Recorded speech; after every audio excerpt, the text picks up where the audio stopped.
He had the world at his feet until a horror fall saw him on death's door.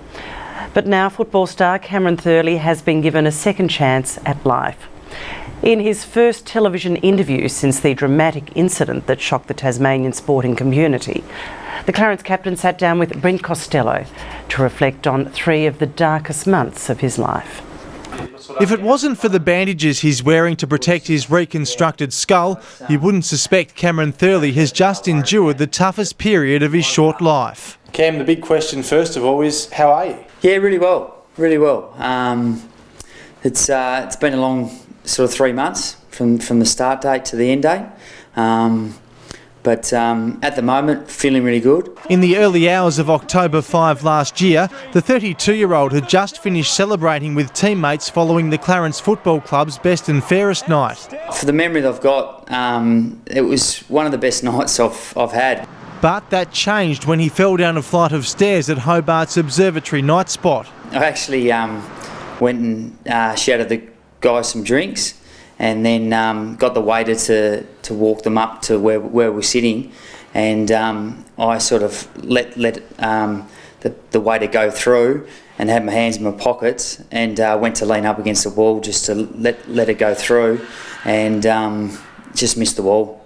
And then from that moment on, I woke up in a hospital bed. Teammates Nick Payne, James Baker and Jake Cox rushed to his aid. Because I was unconscious and had blood coming down the back of my head, I think it did worry a few guys. He was placed in a coma for 3.5 weeks in the Royal Hobart Hospital. My head pressure went to 54, which is pretty much bit more than double than it's supposed to. That forced doctors to remove 2 parts of his skull, but incredibly that wasn't his darkest hour. The honest truth is that I actually flatlined on the table, and they got me back to life. From there, it was an anxious wait for family, friends and the entire Tasmanian sporting community. So for 3.5 weeks you're in a coma. What's it like when you first wake up again? Mum and Dad and my best mate Matthew Sikorskas was standing to the side there, and I actually looked over them and said, "Where the hell am I?" And then I touched my head. I said, "What the hell have I done to my head?" So it was a big shock when I first woke up, because I'd never been in a hospital room like that before. And what about your family and friends and all this? They must have been an unbelievable support to you. They had no real clue how I was going to come out of it, and I'm really sorry that I put them through that.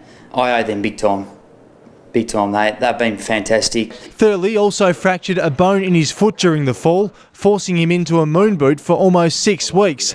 But he's come through it all without any short or long-term memory loss. They basically said the reason why you survived so well and you've done so well out of it is because you were fit, healthy. And what about a return to the footy field at the highest level? Is it possible, do you think? It's definitely a goal of mine to get back.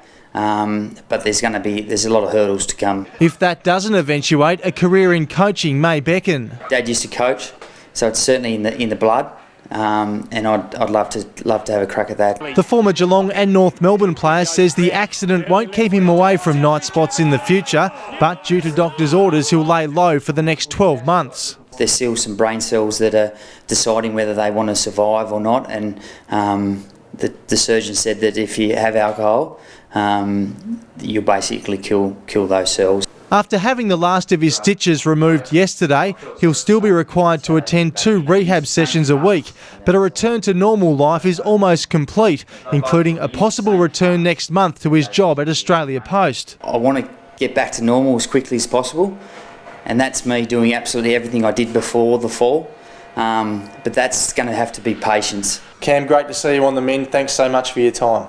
No worries. Good work. Brent Costelloe with that special report.